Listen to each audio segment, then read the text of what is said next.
ಸುಬ್ರಹ್ಮಣ್ಯ ಷಷ್ಠಿ ಅನ್ನೋದು ಹಿಂದೂಗಳಿಗೆ ಪ್ರಮುಖವಾದ ಹಬ್ಬ ಅಂತ ಹೇಳ್ಬೋದು.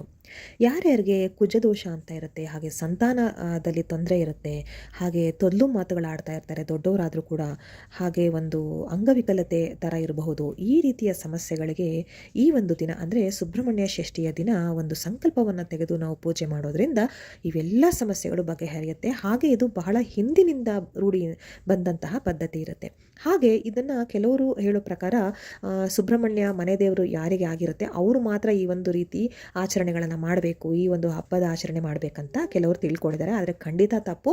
ಸುಬ್ರಹ್ಮಣ್ಯ ದೇವರು ಅನ್ನೋದು ಎಲ್ಲರಿಗೂ ಒಂದು ಬಹಳ ಶಕ್ತಿ ನೀಡುವಂಥ ದೇವರು, ಎಷ್ಟೋ ನಮ್ಮ ಸಮಸ್ಯೆಗಳನ್ನ ಬಗೆಹರಿಸುವಂಥ ದೇವರು ಅಂತ ಹೇಳಲಾಗುತ್ತೆ. ಹಾಗಾಗಿ ಇದನ್ನು ಪ್ರತಿಯೊಬ್ಬ ಹಿಂದೂ ಕೂಡ ಈ ಒಂದು ಸುಬ್ರಹ್ಮಣ್ಯ ಷಷ್ಠಿನ ಆಚರಣೆ ಮಾಡ್ಬೋದು. ಹಾಗಿದ್ರೆ ಸುಬ್ರಹ್ಮಣ್ಯ ಷಷ್ಠಿ ಯಾವಾಗ ಬರುತ್ತೆ, ಯಾವ ದಿನ ಬರುತ್ತೆ, ಹಾಗೆ ಅದರ ಮುಹೂರ್ತಗಳೇನು, ಈ ಸತಿ ಕೂಡ ಅದು ಸ್ವಲ್ಪ ಕನ್ಫ್ಯೂಷನ್ ಇದೆ ಯಾವಾಗ ಮಾಡಬೇಕಂತ. ಅದರ ವಿವರಣೆಗಳನ್ನು ನಾನು ಈ ವಿಡಿಯೋದಲ್ಲಿ ಪೂರ್ತಿಯಾಗಿ ತಿಳಿಸ್ತೀನಿ. ಹಾಗೆ ನೈವೇದ್ಯಕ್ಕೆ ನಾವು ಯಾವ ಒಂದು ಆಹಾರವನ್ನು, ಯಾವ ಒಂದು ಪದಾರ್ಥವನ್ನು ನೀಡಬೇಕು, ಯಾವ ರೀತಿಯ ಹೂವನ್ನು ನಾವು ಅರ್ಪಿಸಬೇಕು, ಯಾವ ಮಂತ್ರವನ್ನು ಹೇಳಿದ್ರೆ ಈ ಒಂದು ಸುಬ್ರಹ್ಮಣ್ಯ ಷಷ್ಠಿಯಿಂದ ನಮಗೆ ಒಳ್ಳೆಯ ಆಶೀರ್ವಾದ ಸಿಕ್ಕತ್ತೆ, ಎಲ್ಲವನ್ನು ನಾನು ಪೂರ್ತಿಯಾಗಿ ಹೇಳ್ತಾ ಹೋಗ್ತೀನಿ. ವಿಡಿಯೋನ ಎಲ್ಲೂ ಸ್ಕಿಪ್ ಮಾಡದೆ ಕೊನೆ ತನಕ ಪೂರ್ತಿಯಾಗಿ ನೋಡ್ತಾ ಹೋಗಿ. ಹಾಗೆ ಈ ಮಾಹಿತಿ ನಿಮಗೆ ಇಷ್ಟ ಆದರೆ ನನ್ನ ಚಾನಲನ್ನು ದಯವಿಟ್ಟು ಸಬ್ಸ್ಕ್ರೈಬ್ ಮಾಡ್ಕೊಳ್ಳಿ.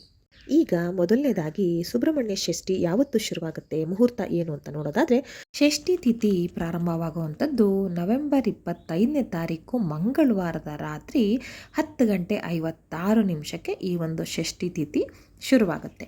ಹಾಗೆ ಈ ಷಷ್ಠಿ ತಿಥಿ ಕೊನೆಗೊಳ್ಳೋದು ಯಾವಾಗ ಅಂತ ನೋಡೋದಾದರೆ ನವೆಂಬರ್ 27ನೇ ತಾರೀಕು ಬೆಳಗ್ಗೆ 12:01 ಶುರುವಾಗುತ್ತೆ.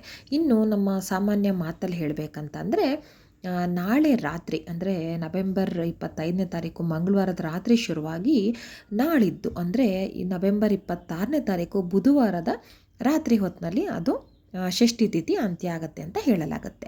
12 ಗಂಟೆ ದಾಟಿದ ತಕ್ಷಣ ಅದು ನೆಕ್ಸ್ಟ್ ಡೇಟ್ಗೆ ಹೋಗೋದ್ರಿಂದ ನಾವು ಷಷ್ಠಿ ತಿಥಿ ಅಂದರೆ ಸುಬ್ರಹ್ಮಣ್ಯ ಷಷ್ಠಿ ಒಂದು ಹಬ್ಬ ವ್ರತ ಕಥೆಯನ್ನು ಆಚರಣೆ ಮಾಡಬೇಕಾಗಿರುವಂಥದ್ದು ನವೆಂಬರ್ 26ನೇ ತಾರೀಕು ಬುಧವಾರದ ದಿನ ಆಚರಣೆ ಮಾಡಬೇಕಾಗತ್ತೆ. ಇನ್ನು ನಾನು ತುಂಬ ವಿಡಿಯೋಗಳಲ್ಲಿ ಹೇಳಿದ್ದೀನಿ, ನಮ್ಮ ಹಿಂದೂ ಸಂಸ್ಕಾರ ಅಥವಾ ಸಂಸ್ಕೃತಿಯ ಪ್ರಕಾರ ಸೂರ್ಯೋದಯದ ತಿಥಿ ಯಾವಾಗ ಇರುತ್ತೆ ಅದು ಸ್ವಲ್ಪ ಹೊತ್ತಿಗೆ ಇದ್ದರೂ ಕೂಡ, ಅಥವಾ ಸೂರ್ಯೋದಯಕ್ಕೆ ಸಿಕ್ಕದೆ ಪೂರ್ತಿ ದಿನ ಆ ಒಂದು ತಿಥಿ ಇದ್ದರೂ ಕೂಡ ನಾವು ಆಚರಣೆ ಮಾಡಬೇಕಾಗಿರುವಂಥದ್ದು ವ್ರತಕಥೆಗಳಿಗೆ, ಒಂದು ಹಬ್ಬ ಹರಿದಿನಗಳಿಗೆ, ಒಳ್ಳೆಯ ಮುಹೂರ್ತಗಳಿಗೆ ಅಂತ ಅಂದಾಗ ನಾವು ಸೂರ್ಯೋದಯದ ಸಮಯಕ್ಕೆ ಯಾವ ತಿಥಿ ಇರುತ್ತೆ ಅದರ ಪ್ರಕಾರವಾಗಿ ಆಚರಣೆ ಮಾಡಬೇಕು.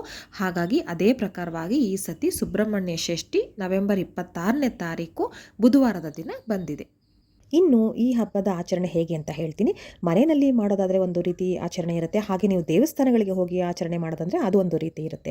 ಮೊದಲನೇದಾಗಿ ನಾನು ದೇವಸ್ಥಾನಕ್ಕೆ ಹೋಗಿ ನೀವು ಈ ಒಂದು ಸುಬ್ರಹ್ಮಣ್ಯ ಷಷ್ಠಿ ಆರಾಧನೆ ಅಥವಾ ಆಚರಣೆ ಮಾಡೋದು ಹೇಗೆ ಅಂತ ಹೇಳಿದ್ರೆ, ನೀವು ಬ್ರಾಹ್ಮಿ ಮುಹೂರ್ತದಲ್ಲಿ ಎದ್ದೇಳಬೇಕಾಗುತ್ತೆ. ಎದ್ದೊಳ್ಳು ನೀವು ಮನೆಯಲ್ಲಿ ಒಂದು ಏನು ನಿತ್ಯ ಪೂಜೆಗಳನ್ನು ಮಾಡ್ತೀರಾ ಅದನ್ನೆಲ್ಲವನ್ನು ಮಾಡಿ ಮುಗಿಸಿ ನೀವು ದೇವಸ್ಥಾನಕ್ಕೆ ಹೋಗಬೇಕಾಗುತ್ತೆ. ದೇವಸ್ಥಾನಕ್ಕೆ ಹೋಗಿ ಅಲ್ಲಿ ನೀವು 2ನೇ ಸ್ನಾನ ಮಾಡಬೇಕಾಗುತ್ತೆ. 2ನೇ ಸ್ನಾನ ಅಂತ ಹೇಳಿದ್ರೆ ಮೊದಲನೇ ನೀವು ಮನೆಯಲ್ಲಿ ಮಾಡಿಕೊಂಡು ದೇವರ ಪೂಜೆಗಳನ್ನ ಮುಗಿಸಿರ್ತೀರ ಅಲ್ವಾ. ಹಾಗಾಗಿ ನೀವು ದೇವಸ್ಥಾನಕ್ಕೆ ಹೋದಾಗ ಅಲ್ಲಿ ನದಿ ಇರುತ್ತೆ ಅಲ್ವಾ, ಅಲ್ಲಿ ನೀವು ಸ್ನಾನ ಮಾಡೋದ್ರಿಂದ ತುಂಬಾ ಒಳ್ಳೆಯದಾಗುತ್ತೆ ಅಂತ ಹೇಳ್ತಾರೆ.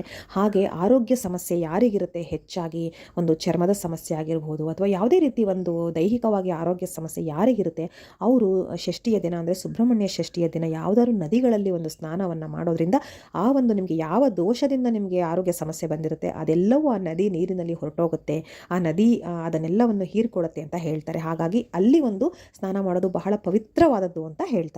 ಹಾಗೆ ಅಲ್ಲಿ ನೀವು ಯಾವ ಒಂದು ಸೇವೆ ಇರುತ್ತೆ ಸುಬ್ರಹ್ಮಣ್ಯನಿಗೆ, ಒಂದು ಕುಂಕುಮಾರ್ಚನೆ ಇರಬಹುದು ಅಥವಾ ಯಾವುದೇ ಒಂದು ರೀತಿ ಅಭಿಷೇಕ ಇರ್ಬೋದು, ಹೀಗೆ ಅಲ್ಲಿ ನೀವು ಹೋಗೋ ದೇವಸ್ಥಾನದಲ್ಲಿ ಯಾವ ರೀತಿ ಒಂದು ಸೇವೆ ಇರುತ್ತೆ ಅಲ್ಲಿ ನೀವೊಂದು ಆ ಒಂದು ಸೇವೆಯನ್ನು ಮಾಡಿಸಬಹುದು. ನೀವು ಅಂದಿನ ದಿನ ಉಪವಾಸ ಇದ್ದರೆ ತುಂಬ ಒಳ್ಳೆಯದಾಗುತ್ತೆ. ಹಾಗೆ ಅಲ್ಲಿ ದೇವಸ್ಥಾನಗಳಲ್ಲಿ ಭಜನೆಗಳು ನಡೀತಾ ಇರುತ್ತೆ, ಒಳ್ಳೆಯ ಸಂಗೀತ ಕಾರ್ಯಕ್ರಮಗಳು ನಡೀತಾ ಇರುತ್ತೆ, ಹಾಗೆ ಸುಬ್ರಹ್ಮಣ್ಯ ದೇವರ ಆರಾಧನೆ ನಡೀತಾ ಇರುತ್ತೆ. ಎಲ್ಲದನ್ನು ನೀವು ಅಲ್ಲಿ ಇದ್ದುಕೊಂಡು ಭಾಗವಹಿಸಿ ನೀವು ಪ್ರಸಾದಗಳನ್ನು ತಗೊಂಡು ಬರ್ಬೋದು. ಇನ್ನು ನೀವು ಮನೆಯಲ್ಲಿ ಆಚರಣೆಯನ್ನು ಮಾಡ್ತೀರಾ ಅಂತ ಹೇಳಿದ್ರೆ ಅದರ ವಿಶೇಷತೆ ಬೇರೆ ಇರುತ್ತೆ. ಅದು ಏನು ಅಂತ ಹೇಳಿದ್ರೆ ಬೆಳಗ್ಗೆ ನೀವು ಆದಷ್ಟು ಬೆಳಗ್ಗೆ ಬೇಗ ಎದ್ದು ನೀವು ಸ್ನಾನಗಳನ್ನು ಮುಗಿಸ್ಬೇಕಾಗತ್ತೆ. ಹಾಗೆ ನೀವು ಮನೆಯಲ್ಲಿ ಸ್ನಾನ ಮಾಡ್ತೀರಾ, ಹೊರಗಡೆ ಎಲ್ಲೂ ಹೋಗೋದಿಲ್ಲ ಅಂದರೆ ನದಿ ಸ್ನಾನವನ್ನು ಮಾಡೋದಿಲ್ಲ ಅಂತ ಹೇಳಿದ್ರೆ ಮನೆಯಲ್ಲಿ ಗಂಗಾ ಜಲ ಇದ್ದೇ ಇರುತ್ತೆ ಖಂಡಿತವಾಗ್ಲೂ ಎಲ್ಲರೂ ಮನೆಯಲ್ಲೂ. ಅದನ್ನು ನೀವು ಸ್ನಾನ ಮಾಡುವಂಥ ನೀರು ನೀರಿಗೆ ಒಂದು ಸ್ವಲ್ಪ ಹಾಕ್ಕೊಂಡು ಸ್ನಾನ ಮಾಡಿದ್ರೆ ತುಂಬ ಒಳ್ಳೆಯದು. ಅದು ಇಲ್ಲ ಅಂತ ಹೇಳಿದ್ರೆ ಮೃತ್ತಿಕೆ ಅಂದರೆ ನೀವು ರಾಘವೇಂದ್ರ ಸ್ವಾಮಿ ಮಠಗಳಲ್ಲಿ ಕೊಡ್ತಾರೆ, ಅದನ್ನು ಕೂಡ ತಂದು ಅದನ್ನು ನೀರಿಗೆ ಹಾಕ್ಕೊಂಡು ಸ್ನಾನ ಮಾಡ್ಬೋದು. ಅಥವಾ ನೀವು ಹುತ್ತದ ಮಣ್ಣು ಅಂತ ಏನು ಹೇಳ್ತಾರೆ ಮೃತ್ತಿಕೆ, ಅದನ್ನು ಕೂಡ ನಿಮ್ಮ ಬಳಿ ಇದ್ದರೆ ಅದನ್ನು ಕೂಡ ಸ್ವಲ್ಪ ನೀರಿಗೆ ಹಾಕಿ ಅಥವಾ ತಲೆ ಮೇಲೆ ಸ್ವಲ್ಪ ಹಾಕ್ಕೊಂಡು ಸ್ನಾನ ಮಾಡೋದ್ರಿಂದ ತುಂಬಾ ಒಳ್ಳೆಯದು. ಅದು ಯಾವುದು ನಿಮ್ಮ ಬಳಿ ಇಲ್ಲ, ನಿಮ್ಮ ಮನೆಯಲ್ಲಿ ಅದರದ್ದು ಅನುಕೂಲತೆ ಇರೋದಿಲ್ಲ, ನೀವು ಇಟ್ಕೊಂಡಿಲ್ಲ ಅಂತ ಹೇಳಿದ್ರೆ ಸ್ವಲ್ಪ ಅರಿಶಿನ ಹಾಗೆ ಸ್ವಲ್ಪ ಹಾಲನ್ನು ನೆತ್ತಿ ಮೇಲೆ ಹಾಕ್ಕೊಂಡು ಆ ನಂತರ ನೀವು ತಲೆಗೆ ಸ್ನಾನವನ್ನು ಮಾಡ್ಕೊಳ್ಳಿ. ತುಂಬಾ ಪವಿತ್ರವಾದ ಸ್ನಾನ, ಗಂಗಾ ನದಿ ಅಥವಾ ನದಿಯ ಸ್ನಾನದಷ್ಟು ಶ್ರೇಷ್ಠ ಅರಿಶಿನ ಮತ್ತು ಹಾಲನ್ನು ಹಾಕಿ ಸ್ನಾನ ಮಾಡೋದು ಅಂತ ಹೇಳ್ತಾರೆ. ಹಾಗೆ ಸ್ನಾನ ಮಾಡಿ ಶುದ್ಧರಾಗಿ ನೀವು ಅಂದಿನ ದಿನ ಮಾಮೂಲಿ ನಿತ್ಯ ಹೇಗೆ ದೇವ್ರ ಪೂಜೆ ಮಾಡ್ತೀರಾ ಅದನ್ನು ಮಾಡಿ ಆಮೇಲೆ ಸುಬ್ರಹ್ಮಣ್ಯ ಸ್ವಾಮಿಗೆ ನೀವು ಸಂಕಲ್ಪ ಏನು ತಗೊಳ್ತೀರಾ, ಯಾವ ಸಮಸ್ಯೆಗೆ ಒಂದು ಪೂಜೆ ಮಾಡ್ತಿದ್ದೀರಾ ಅಂತ ನೋಡಬೇಕಾಗುತ್ತೆ. ಸಾಮಾನ್ಯವಾಗಿ ಹಾಗೆ ಸುಬ್ರಹ್ಮಣ್ಯ ಷಷ್ಠಿ ಪೂಜೆ ಮಾಡೋದು ಬೇರೆ, ಅಥವಾ ನೀವು ಯಾವ್ದಾದ್ರು ಸಮಸ್ಯೆಗೆ ಮಾಡ್ತಾ ಇರ್ತೀರಾ ಅಂದರೆ ಕೆಲವು ಸಮಸ್ಯೆಗಳು ತುಂಬಾ ಅದು ಹೆಚ್ಚಾಗ್ಬಿಟ್ಟಿರುತ್ತೆ. ಉದಾಹರಣೆಗೆ ಕೆಲವ್ರ ಮನೆಯಲ್ಲಿ ಮಕ್ಕಳು ದೊಡ್ಡವರಾಗಿರ್ತಾರೆ, ಆದರೂ ತುಂಬ ತೊದಲು ಮಾತಾಡ್ತಾ ಇರ್ತಾರೆ, ಕೆಲವೊಂದು ಪದಗಳ ಒಂದು ಉಚ್ಚಾರಣೆ ಸರಿ ಇರೋದಿಲ್ಲ, ಸ್ಪಷ್ಟತೆ ಇರೋದಿಲ್ಲ. ಅಂತಹವರು ಈ ಒಂದು ಸಂಕಲ್ಪವನ್ನು ತಗೊಳ್ಬೋದು. ಅಂದರೆ ಸುಬ್ರಹ್ಮಣ್ಯ ಷಷ್ಠಿಗೆ ನೀವು ಕೈಯಲ್ಲಿ ಹೂವು ಮತ್ತು ಅಕ್ಷತೆಯನ್ನು ಹಿಡ್ಕೊಂಡು ಈ ಒಂದು ಸಂಕಲ್ಪ ಮಾಡ್ಕೊಳ್ಬೋದು. ನನ್ನ ಮಗ ಅಥವಾ ಮಗಳಿಗೆ ಈ ಒಂದು ರೀತಿ ಸಮಸ್ಯೆ ಇದೆ, ಅದನ್ನು ಬಗೆಹರಿಸ್ಕೊಡು, ಅದನ್ನು ಸರಿ ಮಾಡಿಕೊಡು ತಂದೆ ಅಂತ ಹೇಳಿ ನೀವು ಸಂಕಲ್ಪ ತಗೋಬೇಕಾಗತ್ತೆ. ಹಾಗೆ ಅಂದಿನ ದಿನ ನೀವು ತಪ್ಪದೇ ಉಪವಾಸ ಮಾಡಬೇಕಾಗತ್ತೆ. ಉಪವಾಸ ಅಂದರೆ ಸುಬ್ರಹ್ಮಣ್ಯ ಷಷ್ಠಿನಲ್ಲಿ ಹೇಗೆ ಅಂತ ಹೇಳಿದ್ರೆ ಒಪ್ಪತ್ತು ಮಾಡಬೇಕಾಗತ್ತೆ, ಅಂದರೆ ಒಂದು ಹೊತ್ತು ಊಟ ಮಾಡಬೇಕಾಗತ್ತೆ. ನೀವು ರಾತ್ರಿ ಊಟ ಮಾಡಿದ್ರೆ ಶ್ರೇಷ್ಠ ಅಂತ ಹೇಳ್ಬೋದು. ನೀವು ಬೇಕಿದ್ರೆ ಮಧ್ಯಾಹ್ನ ಬೇಯಿಸದೇ ಇರುವಂಥ ಆಹಾರ ಆಗಿರ್ಬೋದು ಅಥವಾ ಅಕ್ಕಿ ಉಪಯೋಗಿಸದೆ ಮಾಡಿರುವಂಥ ಆಹಾರ ಆಗ್ಬೋದು, ಅದನ್ನು ಕೂಡ ನೀವು ತಗೊಳ್ಬೋದು. ಅದು ಕೂಡ ಶ್ರೇಷ್ಠ ಅಂತ ಹೇಳಲಾಗುತ್ತೆ. ಅನ್ನದ ಪದಾರ್ಥಗಳು ಅಂದರೆ ಅಕ್ಕಿನ ಬೇಯಿಸಿ ಮಾಡುವಂಥ ಪದಾರ್ಥಗಳಿರುತ್ತಲ್ಲ ಅದನ್ನು ಖಂಡಿತ ತಿನ್ನಬೇಡಿ. ಹಾಗೆ ಅಂದಿನ ದಿನ ಈರುಳ್ಳಿ ಬೆಳ್ಳುಳ್ಳಿ ಸೇವನೆ ಬೇಡ, ಮಾಂಸಾಹಾರ ಅಂತೂ ಖಂಡಿತ ಸೇವನೆ ಮಾಡಬೇಡಿ. ಇಷ್ಟೆಲ್ಲ ಮಾಡಿಕೊಂಡು ನೀವು ಈ ಒಂದು ಸಂಕಲ್ಪ ತಗೊಳ್ಳೋದ್ರಿಂದ ತುಂಬಾ ಒಳ್ಳೆಯದಾಗುತ್ತೆ. ಹಾಗೆ ಕೆಲವರು ಹುತ್ತಕ್ಕೆ ಕೂಡ ಹಾಲನ್ನು ಎರೆದು ಅದಕ್ಕೂ ಕೂಡ ಅರಿಶಿನ ಕುಂಕುಮ ಹೂಗಳನ್ನ ಏರಿಸಿ ಅಕ್ಷತೆಯನ್ನು ಹಾಕಿ ಗಂಧವನ್ನು ಹಚ್ಚಿ ಅಂದು ಹುತ್ತಕ್ಕೂ ಕೂಡ ಪೂಜೆಯನ್ನು ಮಾಡ್ತಾರೆ. ಅದು ಕೂಡ ತುಂಬ ಶ್ರೇಷ್ಠ ಆಗುತ್ತೆ. ಹಾಗೆ ಪೂಜೆಯನ್ನು ಮಾಡಿ ಸ್ವಲ್ಪ ಮೃತ್ತಿಕೆಯನ್ನು ಅಂದರೆ ಹುತ್ತದ ಮಣ್ಣನ್ನು ತಗೊಂಡು ಬನ್ನಿ. ಅದು ಹೇಗೆ ಅಂತ ಹೇಳಿದರೆ ಯಾವ ಜಾಗದಲ್ಲಿ ನೀವು ತಗೋಬೇಕು ಅಂತ ಹೇಳಿದ್ರೆ ಹುತ್ತದ ಕೊನೆ ಅಂದರೆ ನೆಲಕ್ಕೆ ತಾಕ್ಕೊಂಡಿರುತ್ತಲ್ವ ಆ ಒಂದು ಕೆಳಗಡೆ ಸ್ವಲ್ಪ ಮಣ್ಣನ್ನು ಮೊದಲು ಮುಟ್ಟಿ ನಮಸ್ಕಾರ ಮಾಡಿಕೊಂಡು ಆ ಒಂದು ಮೃತ್ತಿಕೆ ಅಥವಾ ಆ ಒಂದು ಮಣ್ಣನ್ನು ತೊಗೊಂಡು ಬರಬೇಕಾಗತ್ತೆ. ಅದು ಬಹಳ ಶ್ರೇಷ್ಠ ಅಂತ ಹೇಳ್ಬೋದು. ಹಾಗೆ ನೀವು ಇನ್ನೂ ಏನಾದರೂ ಆರೋಗ್ಯ ಸಮಸ್ಯೆ ಇದ್ದರೆ ಅದನ್ನು ಕೂಡ ನೀವು ದೇವ್ರ ಮುಂದೆ ಸಂಕಲ್ಪ ಮಾಡ್ಕೊಳ್ಬೋದು. ಉದಾಹರಣೆಗೆ ನಾನು ಆಗಲೇ ತೊದಲು ನುಡಿಗಳ ಬಗ್ಗೆ ಹೇಳಿದೆ.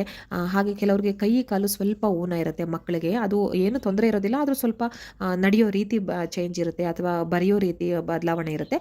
ಅಂಥದನ್ನು ಕೂಡ ನೀವು ಪರಿಹಾರ ಮಾಡಿಕೊಡುವಂಥ ಸಂಕಲ್ಪ ಮಾಡ್ಕೋಬೋದು. ಹಾಗೆ ಯಾರಿಗೆ ಜಾತಕದಲ್ಲಿ ಕುಜದೋಷ ಇರುತ್ತೆ ನೋಡಿ, ಮಂಗಳ ಗ್ರಹ ದೃಷ್ಟಿ ಸರಿ ಇಲ್ಲ ಅಂತ ಹೇಳ್ತಾರೆ, ಕುಜದೋಷ ಬಂದಿದೆ ಅಂತ ಹೇಳ್ತಾರೆ, ಅದರಿಂದ ಗಂಡ ಹೆಂಡತಿ ಮಧ್ಯೆ ಸಮಸ್ಯೆ ಆಗುತ್ತೆ. ಹಾಗೆ ಹೆಂಡತಿಯ ಜಾತಕದಲ್ಲಿದ್ದರೆ ಗಂಡಂಗೆ ಸಮಸ್ಯೆ ಆಗುತ್ತೆ, ಗಂಡನ ಜಾತಕದಲ್ಲಿದ್ದರೆ ಹೆಂಡತಿಗೆ ಸಮಸ್ಯೆ ಆಗುತ್ತೆ. ಇವೆಲ್ಲ ಒಂದು ಸಣ್ಣ ಪುಟ್ಟ ತೊಂದರೆನ ನಮ್ಮ ಜೀವನದಲ್ಲಿ ಕೊಡ್ತಾ ಇರುತ್ತೆ, ಆದರೂ ಅದು ಹೆಚ್ಚು ಕೂಡ ಆಗಬಹುದು. ಅಂಥ ಸಮಸ್ಯೆ ಇರೋರು ಕೂಡ ಅಂದಿನ ದಿನ ತೊಗರಿ ಬೇಳೆನ ದಾನ ಮಾಡೋದ್ರಿಂದ ಈ ಒಂದು ದೋಷ ಪರಿಹಾರ ಆಗುತ್ತೆ.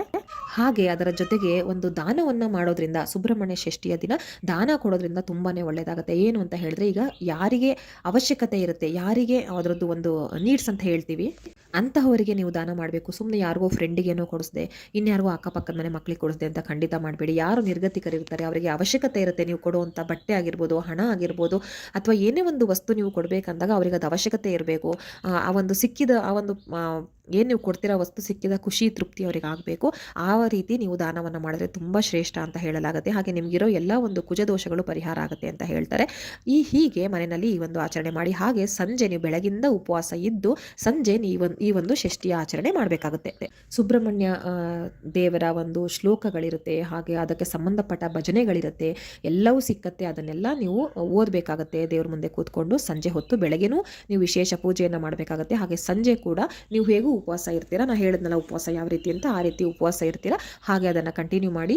ಸಂಜೆ ನೀವು ಮತ್ತೆ ಸ್ನಾನ ಬೇಕಿದ್ರೆ ಮಾಡ್ಬೋದು. ಮಧ್ಯಾಹ್ನ ನೀವು ಮಲ್ಕೊಂಡ್ರೆ ಸಂಜೆ ಮತ್ತೆ ಸ್ನಾನ ಮಾಡಿ ಬೇರೆ ಬಟ್ಟೆನ ನೀವು ಧರಿಸಬೇಕಾಗತ್ತೆ. ಅಕಸ್ಮಾತ್ ಇಲ್ಲ ನೀವು ಮಲಗಿಲ್ಲ ಮಧ್ಯಾಹ್ನ ಅಂತ ಹೇಳಿದ್ರೆ ನೀವು ಹಾಗೆ ಕೈಕಾಲು ಮುಖ ತೊಳ್ಕೊಂಡು ನೀವು ಪೂಜೆಯನ್ನು ಮಾಡ್ಬೋದು. ಹಾಗೆ ನೈವೇದ್ಯಕ್ಕೆ ಈ ಒಂದು ಸುಬ್ರಹ್ಮಣ್ಯ ದೇವರಿಗೆ ಸಿಹಿ ಲಾಡು ಅಥವಾ ಯಾವುದಾದ್ರು ಸಿಹಿ ಉಂಡೆಗಳು ಈ ರೀತಿ ನೈವೇದ್ಯಕ್ಕೆ ಇಟ್ಟರೆ ತುಂಬಾ ಶ್ರೇಷ್ಠ. ಹಾಗೆ ನಮ್ಮ ಆರ್ಥಿಕ ಸಮಸ್ಯೆ ಕೂಡ ಬಗೆಹರಿಯುತ್ತೆ. ಬೆಲ್ಲದಿಂದ ಮಾಡಿದಂತಹ ಲಡ್ಡು ಅಥವಾ ಉಂಡೆಗಳನ್ನು ಈ ಒಂದು ಸುಬ್ರಹ್ಮಣ್ಯ ಷಷ್ಠಿಯ ದಿನ ಈ ಒಂದು ದೇವರಿಗೆ ನಾವು ನೈವೇದ್ಯಕ್ಕೆ ಇಡೋದ್ರಿಂದ ಅಂತ ಹೇಳಲಾಗುತ್ತೆ. ಹಾಗೆ ನೀವು ಕೆಂಪು ಹೂಗಳನ್ನು ಈ ಒಂದು ದೇವರಿಗೆ ಏರಿಸೋದ್ರಿಂದ ತುಂಬಾ ಒಳ್ಳೆಯದು. ಇದನ್ನು ಸ್ಕಂದ ಷಷ್ಠಿ ಅಂತ ಕೂಡ ಹೇಳ್ತಾರೆ, ಕಾರ್ತಿಕೇಯ ಷಷ್ಠಿ ಅಂತ ಕೂಡ ಹೇಳ್ತಾರೆ. ಹಾಗೆ ಇದನ್ನು ತಮಿಳಿಗರು ಕೂಡ ಈ ಒಂದು ಹಬ್ಬದ ಆಚರಣೆಯನ್ನು ತುಂಬ ಬಹಳ ವಿಜೃಂಭಣೆಯಿಂದನೇ ಮಾಡ್ತಾರೆ ಅಂತಲೇ ಹೇಳ್ಬೋದು. ಹಾಗೆ ನೀವು ಅಕ್ಷತೆ ಇಲ್ಲಿ ಬಳಸಬೇಕಾದ್ರೆ ಅದನ್ನು ಕೂಡ ಕೆಂಪು ಅಂದರೆ ಕುಂಕುಮದಿಂದ ಮಾಡಿದ ಅಕ್ಷತೆಯನ್ನು ಬಳಸಬೇಕಾಗುತ್ತೆ. ಹೀಗೆಲ್ಲ ನೀವು ಸುಬ್ರಹ್ಮಣ್ಯ ಷಷ್ಠಿಯ ದಿನ ಈ ಒಂದು ಸುಬ್ರಹ್ಮಣ್ಯ ದೇವರ ಆರಾಧನೆಯನ್ನು ಮಾಡೋದ್ರಿಂದ ಎಷ್ಟೋ ಒಂದು ಸಮಸ್ಯೆಗಳು ಬಗೆಹರಿಯುತ್ತೆ. ಇದನ್ನು ಹಿಂದೆಯಿಂದ ಮಾಡ್ಕೊಂಬಂದಿರಬೇಕು, ಪದ್ಧತಿ ಇರಬೇಕು, ಅವರೇ ಇದನ್ನು ಮಾಡಬೇಕು ಅನ್ನೋದೆಲ್ಲ ಖಂಡಿತ ಏನಿಲ್ಲ. ಇದನ್ನು ಯಾರು ಬೇಕಿದ್ರೂ ಮಾಡಬಹುದು. ಹಾಗಾಗಿ ನೀವು ಈ ಒಂದು ಶುಭ ದಿನವನ್ನು ಯಾರೂ ಕೂಡ ತಪ್ಪಿಸಬೇಡಿ. ಹಾಗೆ ಈ ಒಂದು ಪೂಜೆಯನ್ನು ಮಾಡಿ, ತುಂಬ ಒಳ್ಳೆಯದಾಗುತ್ತೆ. ನಿಮಗೆ ಸಮಸ್ಯೆ ಯಾವುದು ಇಲ್ಲ ಅಂದರೂ ಕೂಡ ಈ ಒಂದು ಹಬ್ಬದ ಆಚರಣೆಯನ್ನು ಮಾಡಿ ಸಂಕಲ್ಪ ತಗೋಬೇಡಿ. ಹಾಗೆ ತಗೊಂಡ್ರೂ ಕೂಡ ನಮ್ಮ ಕುಟುಂಬಕ್ಕೆ ಒಳ್ಳೇದು ಮಾಡಿಕೊಡು ಅಂತ ಬೇಡಿಕೊಂಡು ಈ ಒಂದು ಆಚರಣೆ ಮಾಡಿ. ಎಲ್ರಿಗೂ ಒಳ್ಳೆಯದಾಗುತ್ತೆ. ಖಂಡಿತ ಬಹಳ ವಿಶೇಷವಾದ ದಿನ. ಎಲ್ರಿಗೂ ಒಳ್ಳೆಯದಾಗಲಿ.